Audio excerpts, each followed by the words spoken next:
Good afternoon, everyone.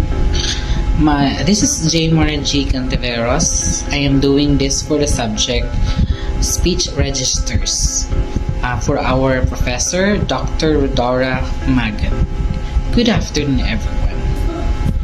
Here are some of my takeaways about thinking what accent is.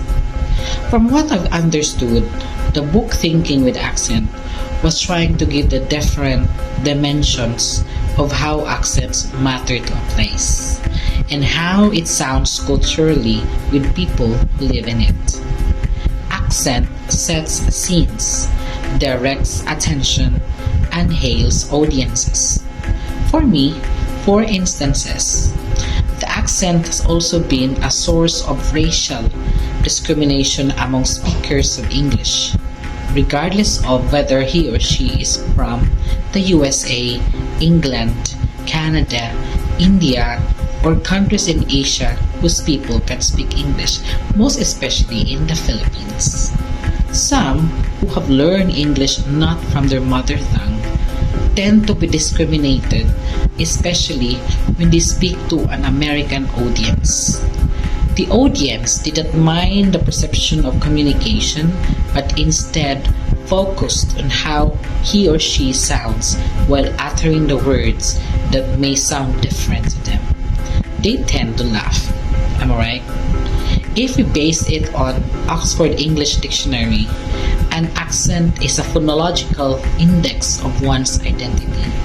For me, I agree with this because even in our very own Cebuano dialect, the tone or the accent of a person represents where he or she is from.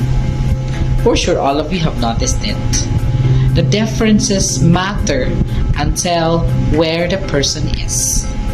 I also agree with the text that sometimes accent denotes power, hierarchy, and difference, simply because there are industries that require accents, especially in the BPO or the business process industry.